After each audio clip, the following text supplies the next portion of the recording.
Ladies and gentlemen, there are moments in life when everything seems to be in place. You have a roof over your head, a smile on your face, and maybe even laughter echoing in the room. Yet, deep down, there's a void, a quiet discomfort, a missing piece that no one else can see. And that's the tragedy of the human experience. Sometimes we are not held back by the people around us, not even by our circumstances, but by the stories we whisper to ourselves, quietly poisoning our happiness. The mind, our greatest companion, can also become our quietest enemy. Today, I want to invite you on a journey inward, not toward success, not toward applause, but towards self-awareness. Because there are 5 silent mindsets, like shadows, that follow us. They disguise themselves as protection, but in reality, they are prison bars, keeping us from our joy. Let us uncover these one by one, not with blame, but with love, the kind that leads to transformation. 1. The mindset of comparison. There comes a time in life when you stop and wonder why joy feels like a distant visitor, why peace never fully lands in your heart, no matter how good things seem. And often when you trace the footsteps of this quiet unhappiness, you will find them leading toward the doors of comparison. It doesn't knock loudly, it whispers softly. It creeps in through the cracks of your confidence, making your blessings look like burdens. It teaches your eyes to see the beauty in others as evidence of the lack within yourself. You scroll through someone's story and suddenly your own journey feels insufficient. You see a smile on another face and yours doesn't feel bright enough. You witness someone else's success and immediately question the worth of your own hard work. But the truth is, you're not unhappy because you have less. You're unhappy because you've been taught to measure your worth with someone else's ruler. And rulers built on comparison will always make you feel small. What if, for a moment, you paused? Not to judge, but to breathe. What if you stopped comparing the depth of your ocean to the width of someone else's river? What if you realize that you are a unique symphony and that measuring yourself against another melody only creates noise, not harmony? Comparison is not just about jealousy. It's about disconnecting from your own value. It makes you forget your growth, your scars, your courage. It blinds you to your own transformation because you're too busy looking at someone else's destination. And the tragedy of this mindset is that it convinces you you're behind even when you're blooming at your own divine pace. Every time you compare yourself to another, you rob your soul of dignity. You strip your story of its voice. You silence your own truth. Because no one, and I mean no one, has walked your exact path. No one has survived your nights. No one has healed your wounds. Your existence is not a replica, it's a revelation. You are not here to compete with others. You are here to complete yourself. The moment you realize that life isn't a race, that it's a rhythm, you'll stop sprinting and start dancing. And that dance will be yours alone. Unmatched, unrehearsed, unapologetic. Don't let the brightness of another dim your light. Light does not compete with light. The sun doesn't envy the moon. Each has its place, each has its purpose. You are not meant to shine like someone else. You are meant to shine like you. Comparison is a mirror that reflects everything but your truth. It distorts your view. It magnifies your flaws and minimizes your beauty. But when you break that mirror, you'll start seeing yourself with eyes of compassion. You'll realize that your journey was never meant to look like theirs. Sometimes the peace we long for isn't waiting in the world outside. It's hiding behind the veil of comparison. And only when we lift it can we breathe again. Only then can we stand in front of our own life and say, this is mine, and it is enough. You don't need to fit into someone else's narrative to find your value. You are not an extra in their film. You are the main character in your own. And your story, even with its mess, its pauses, its setbacks, is powerful. Celebrate your little victories. Clap for yourself. Show up for your own growth. Because the truth is, no one will understand your journey like you do. No one else carries your strength in their bones. The flowers do not bloom at the same time. The stars do not rise together. And yet, Each has its moment to shine. So why do you think you're late? You're not. You're exactly where you need to be. The world doesn't need another version of someone else. It needs the most honest version of you. And when you finally let go of the need to be better than them, you will finally begin to become the best of you. Your happiness is not in what they have. It's in who you are when you stop hiding behind the lens of comparison and start seeing yourself as the miracle you've always been too. The mindset of perfectionism. There's a silent kind of suffering that hides behind smiles, behind polished words, behind well-framed photos, and neatly ordered lives. It's not always loud, but it's always there. It's the weight of trying to be perfect, the pressure to never fail, the fear of not being enough. This mindset does not shout, but it whispers constantly, you must do better, be better, look better, or else. Perfectionism isn't excellence. It's not growth. It's not ambition. It's fear, dressed in gold. It's a chain, not a crown.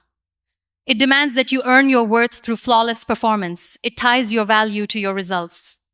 And it teaches you to postpone happiness until you've ticked every box, until the painting is flawless, the sentence perfect, the skin clear, the number on the scale just right. But happiness doesn't live at the finish line. It lives in the messy, incomplete middle. You begin to edit yourself, not just in pictures, but in life. You say less, you do less. You try to avoid mistakes because every failure feels like a stain. You become afraid to be real. You hide your chaos. You bury your tears. You carry the illusion that if you just worked harder, if you just did more, you would finally feel enough. But that day never comes. The truth is, you don't need to be perfect to be loved. You don't need to be flawless to be worthy. The cracks in you, they are not your shame, they are your story. They are proof that you lived, that you tried, that you grew. Perfection is a finish line that keeps moving. It's a game you can't win. But authenticity, that's where the real peace begins. Have you ever looked at a child and thought they needed to be perfect to deserve love and number? Then why do you demand that from yourself? Who told you that your mistakes made you unlovable? Who taught you that your value could only be earned? You are not a project. You are a person. You don't need fixing. You need feeling. You need softness. You need grace. Let go of the idea that everything must be polished before it can be presented. Let go of the lie that your scars must be hidden. Life is not an audition. You don't need to perform to be accepted. The people who truly love you, they will love the rawness, the realness, the parts of you that are still figuring it out. Let them see you. Some of the most beautiful art in the world is unfinished. Some of the greatest music is improvised. Some of the most meaningful moments are messy. Stop waiting to be perfect before you live. Start living now imperfectly, fully, wildly. Because the pursuit of perfection robs you of the joy of now. Perfectionism says you must be everything. But life says just be here. Perfectionism says don't mess up. But life says make mistakes and learn. Perfectionism says be more. But life says be you. And being you fully, freely is enough. When you stop chasing the illusion of flawless, you begin to breathe again. You begin to laugh from your belly. You begin to rest without guilt. And that's when you find happiness, not in the absence of flaws, but in the acceptance of them. You are allowed to take breaks. You are allowed to cry. You are allowed to be wrong. These things do not make you weak. They make you real. And real is where love lives. Real is where peace begins. Real is where happiness stays. You'll never look back at your life and say, I'm proud I was perfect. You'll say, I'm proud I kept going. I'm proud I showed up. I'm proud I didn't quit even when I was scared, even when I was broken, even when I was doubting myself. That is where your strength lives, not in perfection, but in persistence. So speak, even if your voice shakes. Create, even if it's messy. Love, even if your heart has been bruised. Stand, even if your knees are trembling. Because life is not asking you to be perfect, it's asking you to be brave. And bravery doesn't need perfection, it needs presence. Your worth is not a condition to be met. It is a truth to be remembered right here, right now, as you are. You are already enough. You don't need to become flawless. You just need to become free. The mindset of control. There's something inside all of us that craves certainty, the comfort of knowing what comes next, the assurance that if we do things a certain way, life will reward us with ease. So, we begin to grip tightly to situations, to people, to plans. We plan every step. We script every conversation. We rehearse our responses. And slowly, without even realizing it, control becomes our survival mechanism. But control is deceptive. It makes you feel powerful on the outside while making you feel exhausted on the inside. Because no matter how tightly you hold the strings, life always finds a way to move differently. People change, plans break, circumstances collapse. And suddenly, the tower you built so carefully begins to tremble. That tremble isn't failure, it's reality reminding you that you were never meant to hold it all together. You begin to believe that if you just try harder, stay more alert, anticipate every outcome, then maybe, just maybe, you won't get hurt again. So you monitor everything. You replay past mistakes and try to outthink the future. You put walls around your heart and filters over your truth. You want safety. You want peace. But control doesn't bring peace. It only brings pressure. Sometimes, the fear of losing control is actually the fear of being vulnerable. Because to let go means to trust not just the process, but yourself. It means allowing others to disappoint you without letting it destroy you. It means walking into the unknown with faith, even if your hands are shaking. But how do you trust when everything you love feels fragile? It starts with understanding that control is not the same as stability.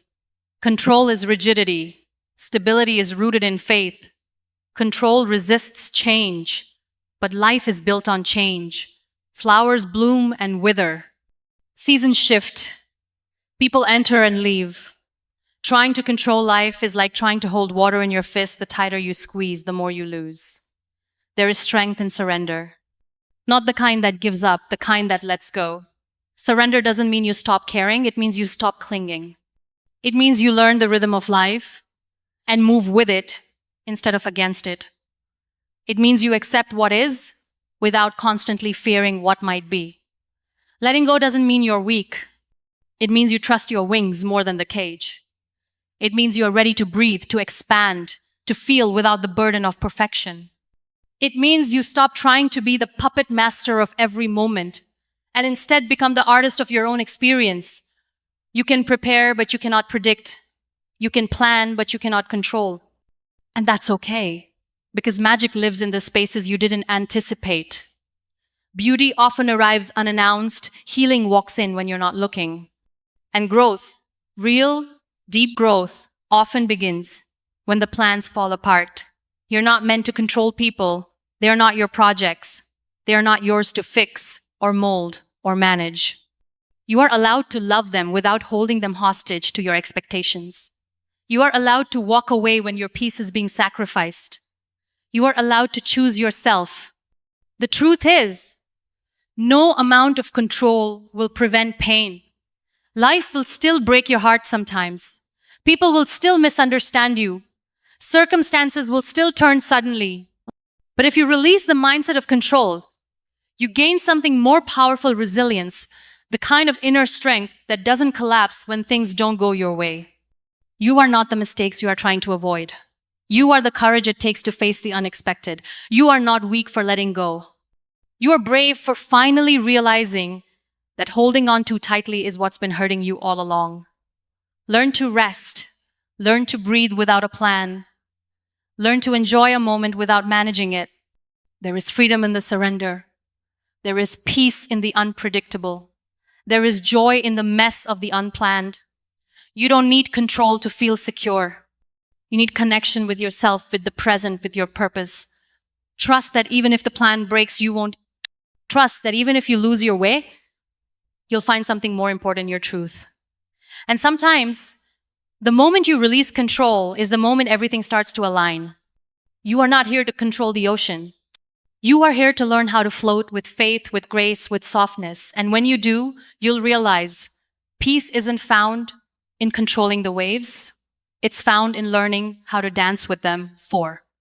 The mindset of victimhood. There are wounds we carry that the world may never see.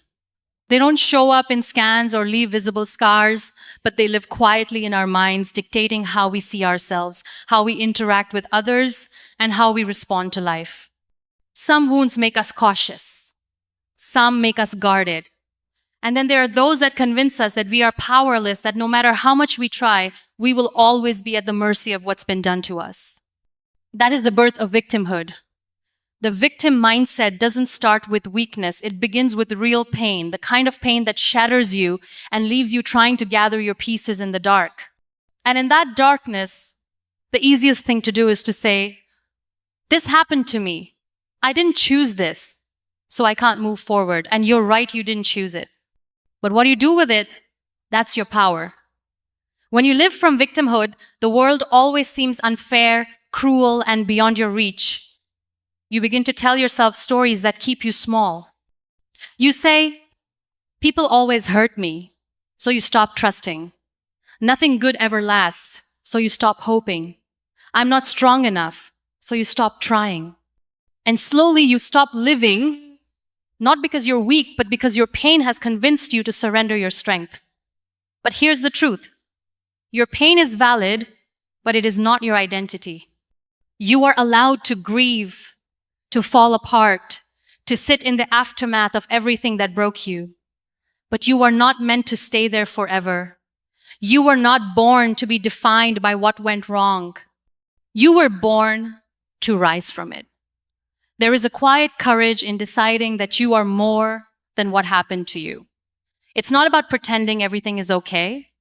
It's about saying, even though it's not okay, I will find a way to keep going. The moment you choose healing over blame, growth over bitterness, freedom over resentment, that is the moment you begin to reclaim your life. The victim mindset feeds on repetition. You replay the betrayal. You repeat the words that wounded you. You relive the injustice. And in doing so, you bind yourself to the past. But healing means interrupting that cycle. It means creating a new narrative where you are no longer the one waiting to be rescued, but the one rescuing yourself gently, daily, intentionally. You cannot control what others did to you, but you can decide what you will carry. You can decide whether their actions will keep echoing in your heart or whether you will silence them with the sound of your own healing. Every time you say, I'm not a victim, I'm a survivor, a warrior, a creator of my own path, you rewrite your story. The world does not owe you healing, but you owe it to yourself to not hand over your power. You owe it to yourself to stand tall, even if your knees are trembling, and say, I still matter. I still get to choose how this ends. Your story isn't over because someone else wrote a painful chapter. Victimhood gives you sympathy, but never strength. It gives you comfort, but never freedom. It gives you excuses, but never transformation. And deep down, you know that you are not here to just survive. You are here to thrive, to rise from your ashes, to become someone your pain never imagined you could be. Forgiveness doesn't mean you approve of what happened. It means you refuse to let it control your life anymore. Letting go doesn't mean you forget the hurt. It means you stop giving it the power to shape your future. You deserve to be free, not when the world changes, but when you choose differently. Your story is sacred not because it's perfect, but because you are still here, still breathing, still fighting. And every time you choose to keep going, you send a message to the pain. You didn't win. That is power. That is victory. That is your rebirth. There will always be days when the pain tries to reclaim you, when the past knocks loudly, when the sadness says, you'll never be more than this. But you don't have to answer. You can let that knock fade into silence. And in that silence, you can whisper, I am not what hurt me. I am what healed. So no, you are not weak. You are not broken beyond repair. You are not doomed to live in the shadow of what went wrong. You are becoming, you are unfolding. and you are rewriting the script that once tried to cage your spirit. You are not a victim of life. You are a vessel of transformation, a reminder to the world that pain doesn't have the final word, you do. And when you begin to speak, when you choose power over pity, when you rise, the world rises with you. 5. The mindset of, I'll be happy when, there is a quiet lie that lives in many of us. A lie so subtle that we mistake it for truth. A lie that whispers, you'll be happy, just not now. It promises joy, but only after a condition is met, only after you earn it, only after you become someone else. This lie convinces you that happiness is a destination, a faraway land that only the better version of you can reach. So, you begin to live on hold. You attach your joy to the next thing, the next job, the next relationship, the next achievement. You say, I'll smile when I get promoted. I'll relax when I lose the weight. I'll feel proud when I have more money. I'll love myself when I'm successful. And just like that, you build a future that feels out of reach and abandon the present that's already in your hands. But life doesn't wait. The clock doesn't pause. The moments keep moving. And you wake up one day realizing that you've lived more years chasing happiness than actually experiencing it. Because every time you reach that when, your mind creates a new one, a new condition, a new requirement, a new delay. You're not broken for wanting more. Growth is beautiful, dreams are powerful.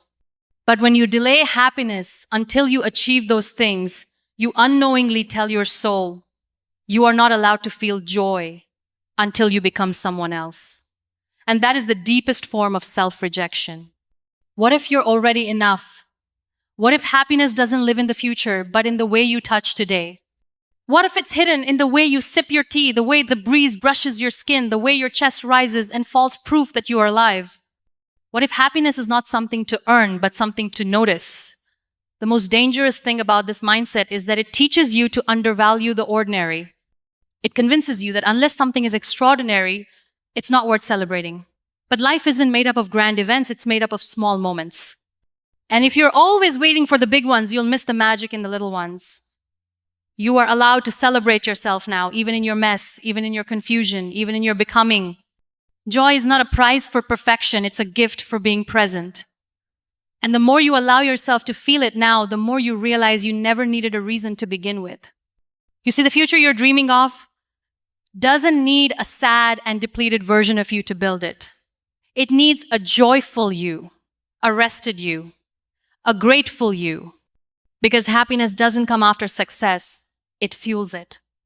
When you're filled with joy, you create with passion. You connect with depth. You live with lightness. And that lightness leads you to places hustle alone never could. You don't need to wait for love to feel loved. You don't need more money to feel rich. You don't need validation to feel worthy. These are feelings, not destinations. And you hold the keys to them right now, in this breath, in this moment. Break the cycle. Instead of saying, I'll be happy when, try saying, I choose happiness even as I grow, even as I heal, even as I stumble, even as I wait.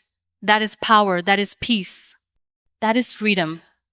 Start noticing the things you've prayed for that are already here, the things you once wished for that are now part of your daily life, that job, that friend, that roof over your head, that heartbeat. These aren't small things. These are answered prayers. And sometimes gratitude is the gateway to joy. Your joy doesn't have to be loud. It doesn't have to be perfect. It just has to be real. Maybe it's in a quiet morning, a kind word, a favorite song. Maybe it's in giving, not gaining. Maybe it's in surrendering control and trusting the timing of your life. You deserve to laugh now, to dance now, to breathe deeply now, not when things are different, not when you're thinner, richer, more accomplished, but now exactly as you are. Because this version of you is just as deserving of happiness as the one you're becoming. Don't let your joy live in the future. Invite it into today. Welcome it into your chaos. Let it sit beside your fears. Let it hold your hand as you move forward. Because the truth is, You were never meant to chase happiness. You were meant to carry it. At the end of the day, happiness, we chase it like a shadow, believing it lives somewhere outside of us. We build empires of success, hoping they will fill the silence inside. We surround ourselves with noise so we don't have to confront the stillness that echoes with self-doubt. But the truth is, happiness has never left us. It has only been waiting patiently behind the walls we unknowingly built around it. Each of these mindsets, comparison, perfectionism, control, victimhood, and the belief that happiness lives in the future, they don't come into our lives shouting war. They arrive silently, disguised as protection. They tell us they're helping, but in reality, they are burying us under expectations we were never meant to carry. They are the invisible thieves that steal our peace while we are still searching for the door. Comparison teaches us to see the world through lack. It tricks us into believing we are not enough by showing us illusions, not realities. It takes our focus away from our journey and glues our eyes to paths that were never meant for us. And in doing so, it blinds us to the quiet miracle of our becoming. Perfectionism builds a cage out of good intentions. It whispers that we need to be flawless, to be loved, to be proud, to be seen. But happiness has never required perfection, only presence. When we embrace our cracks, we give light permission to enter. The hunger for control makes us mistake rigidity for security. We hold on to people, plans, and outcomes with white knuckles, believing that control equals peace. But life was never meant to be gripped. It was meant to be felt, to be moved through, to be trusted. The most beautiful moments often bloom when we finally let go. Victimhood is born from pain, yes, but it feeds on repetition. It convinces us that because we were hurt, we are forever broken. It locks us in the past, while happiness stands waiting at the gates of our healing. But the day we say, I am not what happened to me, I am who I choose to become, is the day we begin to reclaim our joy. And then there's a mindset that delays everything good, the belief that happiness is conditional. I'll be happy when becomes the lullaby we sing ourselves while the real joy of life passes us by. But you don't need to earn happiness. You don't need to wait for a perfect version of yourself. You are allowed to feel joy now, as you are in this very breath. So today, let this be your quiet rebellion, your gentle turning inward. Lay down the burdens these mindsets have placed on your shoulders. Look in the mirror and whisper the truth to yourself. I don't need to compare. I don't need to be perfect. I don't need to control it all. I am not a victim, and I will not wait to be happy. You are not lost. You are not behind. You are not broken. You are becoming. Every scar you carry is proof that you have survived what others would not have endured. And beneath the noise of these mindsets, your true self is waiting, radiant, resilient, ready to rise. Happiness is not something you find, it's something you remember. It's not hidden in someone else's life, or in a flawless future, or behind a carefully controlled existence. It's here, within you, waiting not for perfection, but for permission. So give yourself that permission, not tomorrow, not when you arrive, but now. Because now is all you've ever needed.